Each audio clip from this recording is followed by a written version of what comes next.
अस्सलाम-ओ-अलैकुम दोस्तों, मेरा नाम है अब्दुल मन्नान और आप देख रहे हैं मेरा यूट्यूब चैनल ऑटोकार पीके। दोस्तों मुझे उम्मीद है कि आप सभी देखने वाले लोग होंगे खैर वाफियत से।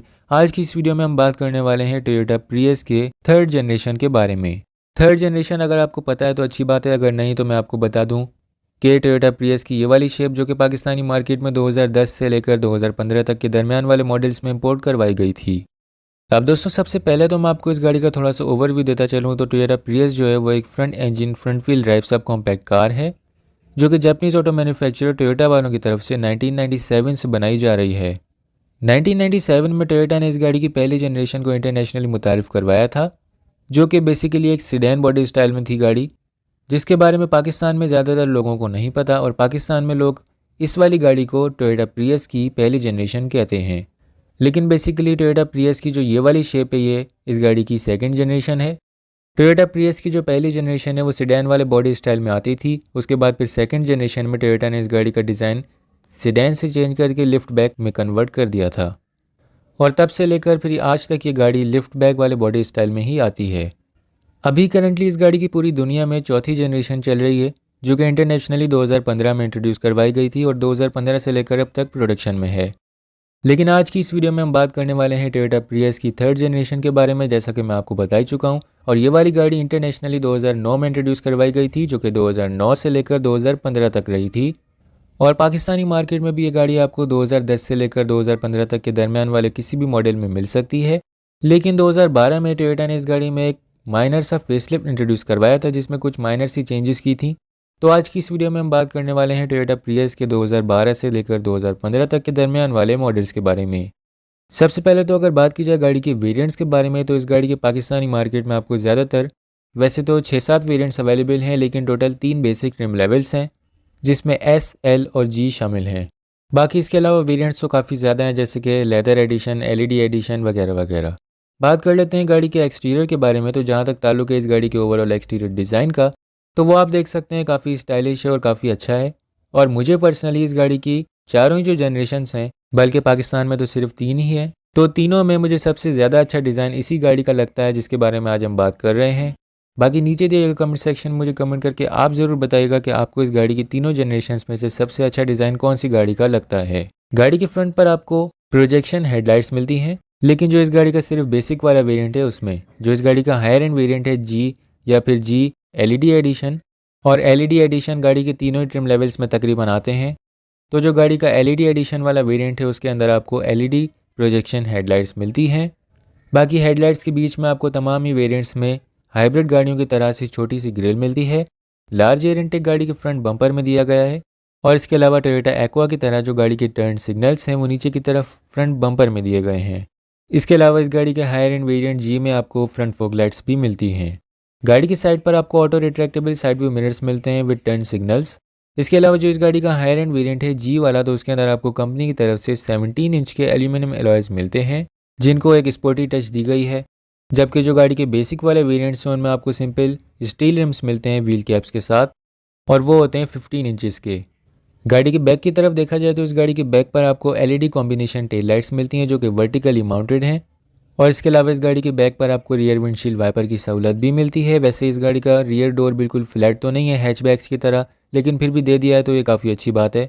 और इसके अलावा गाड़ी के पीछे की तरफ भी आपको फ्रंट की तरह टोयोटा का ब्लू कलर का लोगो मिलता है जिसका मतलब कि हाइब्रिड।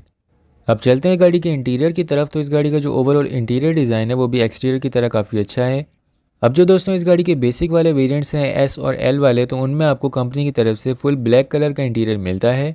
जबकि जो इस गाड़ी का हायर एंड वेरिएंट है जी वाला, तो उस गाड़ी में आपको कंपनी की तरफ से 2 टोन कलर का इंटीरियर मिलता है जिसमें ब्लैक के साथ साथ बेज कलर्ड मटेरियल का इस्तेमाल भी किया गया है। इस गाड़ी में आपको 4 spoke multi functional steering wheel मिलता है जिस पर सारे स्टीयरिंग कंट्रोल्स वगैरह मौजूद हैं। और जो गाड़ी का स्पीडोमीटर है वो गाड़ी के स्टीयरिंग व्हील के पीछे नहीं दिया गया है जहाँ पर नॉर्मल होता है, बल्कि गाड़ी के डैशबोर्ड के सेंटर में बिल्कुल ऊपर की तरफ आपको फुल डिजिटल स्पीडोमीटर मिलता है टोयोटा एक्वा की तरह। गाड़ी के सेंट्रल कंसोल में आपको कंपनी की तरफ से एलसीडी स्क्रीन के साथ साथ रिवर्सिंग कैमरा मिलता है जिसमें सैटेलाइट नेविगेशन भी इंस्टॉल्ड होती है। और इसके नीचे आपको गाड़ी के तमाम ही वेरिएंट्स में ऑटोमेटिक क्लाइमेट कंट्रोल की सहूलत भी मिलती है।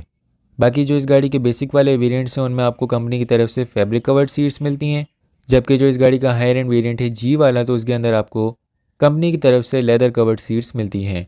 और जी वाले वेरिएंट में आपको जो ड्राइवर सीट है उसमें इलेक्ट्रॉनिक एडजस्टमेंट का ऑप्शन भी मिलता है, जो कि बेसिक वाले वेरिएंट्स में मौजूद नहीं है। गाड़ी की जहाँ तक बूट स्पेस का ताल्लुक है तो इस गाड़ी की जो ओवरऑल बूट स्पेस है वो आप देख सकते हैं काफ़ी अच्छी है। लेकिन फिर भी अगर आपको इस गाड़ी में और भी ज़्यादा सामान रखने की ज़रूरत पड़ जाए तो फिर आप इस गाड़ी की पिछली सीट्स को फोल्ड करके गाड़ी की ट्रंक स्पेस को और भी ज़्यादा इंक्रीज़ कर सकते हैं।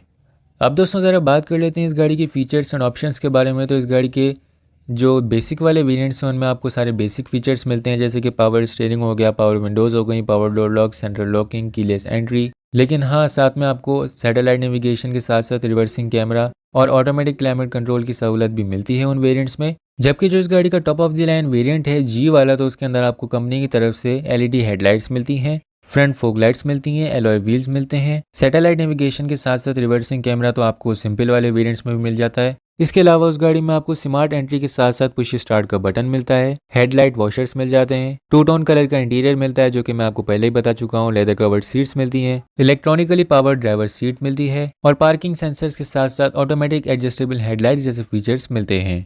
अगर बात की जाए गाड़ी की सेफ्टी एंड सिक्योरिटी फीचर्स के बारे में तो सेफ्टी के लिए इस गाड़ी में आपको टोटल 8 एयरबैग्स मिलते हैं, ट्रैक्शन कंट्रोल मिलता है, एबीएस के साथ साथ ईबीडी ब्रेक्स मिलती हैं और सिक्योरिटी के लिए कंपनी की तरफ से इस गाड़ी में इंजन इमोबिलाइजर भी दिया गया है। अब दोस्तों बात कर लेते हैं इस गाड़ी के इंजन और ट्रांसमिशन के बारे में। तो पाकिस्तानी मार्केट में जो गाड़ी इंपोर्ट करवाई जाती है उसमें आपको सिर्फ एक ही इंजन ऑप्शन मिलता है जो कि है 1.8 लीटर का यानी कि 18 सीसी का 4 सिलेंडर पेट्रोल इंजन, जिसके साथ आपको एक इलेक्ट्रिक मोटर भी मिलती है। वो इसलिए क्योंकि एक हाइब्रिड गाड़ी है। तो इलेक्ट्रिक मोटर के साथ मिलकर ये जो गाड़ी है वो टोटल 134 हॉर्स पावर और 142 न्यूटन मीटर्स ऑफ टॉर्क को प्रोड्यूस कर सकती है। इसके अलावा इस इंजन के साथ आपको तमाम जैपनीज़ गाड़ियों की तरह इस गाड़ी में भी सीवीटी ऑटोमेटिक ट्रांसमिशन मिलती है। और जहाँ तक सवाल है गाड़ी की फ्यूल एवरेज का, तो शहर में जो गाड़ी आपको फ्यूल एवरेज प्रोवाइड करती है वो है 20 से 22 किलोमीटर्स पर लीटर तक, जबकि हाईवेज़ पर इस गाड़ी का फ्यूल एवरेज थोड़ा सा कम होकर 18 से 19 तक जा पहुँचता है। तो शहरों में अगर इस गाड़ी का फ्यूल एवरेज देखा जाए तो बहुत ही ज़बरदस्त है, क्योंकि एक तो ये एक हाइब्रिड गाड़ी है तो वैसे ही हाइब्रिड गाड़ियों की फ्यूल एवरेज ज़्यादा ही होती है शहरों में। लेकिन जो टोयोटा प्रियस की एवरेज है वो तो और भी ज़्यादा अच्छी है। अगर आपने टोयोटा प्रियस चलाई है तो फिर आपको अंदाज़ा होगा इसका। तो दोस्तों अब बात कर लेते हैं इस गाड़ी की प्राइस के बारे में। उसके बाद फिर मैं आपको बताऊंगा इस गाड़ी की कुछ और इंपॉर्टेंट चीज़ों के बारे में, जैसे कि गाड़ी की ग्राउंड क्लियरेंस, गाड़ी की सस्पेंशन, गाड़ी की स्पेयर पार्ट्स की अवेलेबिलिटी और गाड़ी की रीसेल वैल्यू के बारे में। लेकिन उससे पहले अभी बात कर लेते हैं गाड़ी की प्राइस के बारे में। तो सबसे पहले तो जैसा कि आपको पता है कि ये एक इम्पोर्टेड गाड़ी है, तो इस वजह से इस गाड़ी की पाकिस्तानी मार्केट में कोई भी फ़िक्स प्राइस नहीं है। इस गाड़ी की जो कीमत है वो पाकिस्तानी मार्केट में शुरू होती है 25 लाख रुपए के बजट से और जाती है 35 लाख रुपए तक। जो इस गाड़ी का 2012 और 2013 वाला मॉडल है वो आपको पाकिस्तानी मार्केट में आज 25 से 30 लाख रुपए के बजट के अंदर अंदर मिल सकता है। अब डिपेंड करता है गाड़ी की कंडीशन पर और गाड़ी के वेरिएंट पर। लेकिन अगर आप इस गाड़ी का 2014 या फिर 2015 वाला मॉडल खरीदते हैं तो फिर उसे खरीदने के लिए आपका बजट 30 से 35 लाख रुपए के अंदर अंदर होना चाहिए। अब दोस्तों ज़रा बात कर लेते हैं इस गाड़ी की कुछ और चीज़ों के बारे में। तो सबसे पहले तो अगर बात की जाए गाड़ी की ग्राउंड क्लियरेंस के बारे में, तो इस गाड़ी की जो ओवरऑल ग्राउंड क्लियरेंस है वो जैपनीज़ गाड़ियों की तरह है। अगर नॉर्मल 2 या 3 इस गाड़ी में बंदे बैठते हैं तब तो ठीक है, लेकिन अगर 4 से ज़्यादा इस गाड़ी में लोग बैठते हैं और वो भी अडल्ट, तो फिर ये गाड़ी किसी भी बड़े साइज़ के स्पीड ब्रेकर पर आराम से नीचे से लग जाती है। तो आपको फिर स्पीड ब्रेकर्स पर से थोड़ी सी एहतियात करनी पड़ेगी अगर आपको अपनी गाड़ी से प्यार है तो। दूसरा, जहाँ तक सवाल है गाड़ी की सस्पेंशन का, तो इस गाड़ी की जो सस्पेंशन है वो जैपनीज़ गाड़ियों के मुकाबले में थोड़ी सी बेहतर है। पाकिस्तानी सड़कों के हिसाब से ठीक है, काफ़ी अच्छे से जंप्स वगैरह को हैंडल कर लेती है और आपको इतने ज़्यादा झटके वगैरह भी नहीं महसूस होते। इसके अलावा जहाँ तक सवाल है गाड़ी के स्पेयर पार्ट्स की अवेलेबिलिटी का, तो स्पेयर पार्ट्स इस गाड़ी के पाकिस्तानी मार्केट में बहुत ही ईजीली अवेलेबल हैं और टोयोटा की गाड़ी होने की वजह से स्पेयर पार्ट्स की प्राइसेस भी काफ़ी चीप हैं। और दूसरा, गाड़ी अपनी कंट्री में काफ़ी ज़्यादा पॉपुलर भी है, इस वजह से इस गाड़ी के स्पेयर पार्ट्स एक तो ज़्यादा अवेलेबल हैं और दूसरा चीप भी हैं। और पॉपुलर है तो वो भी आप समझ ही गए होंगे कि इस गाड़ी की जो रीसेल वैल्यू है वो भी पाकिस्तानी मार्केट में बहुत ही अच्छी है। अगर आप आज ये गाड़ी 30 लाख रुपए की खरीदते हैं और 2 साल चलाने के बाद बेचते हैं तो तब भी ये गाड़ी आपकी ज़्यादा से ज़्यादा भी 50 से 60 हज़ार रुपये तक का नुकसान करेगी। और बस भाई ख़त्म हो गया रिव्यू।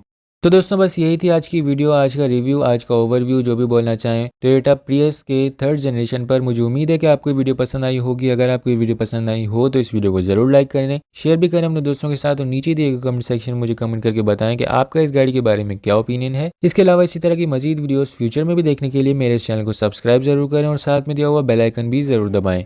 तो दोस्तों बस फिलहाल के लिए इस वीडियो में इतना ही। वीडियो को देखने के लिए बहुत बहुत शुक्रिया। अगली बार फिर मुलाकात होगी एक नई वीडियो के साथ। तब तक के लिए मुझे दीजिए इजाज़त। अपना ख्याल रखिएगा। अल्लाह हाफिज़।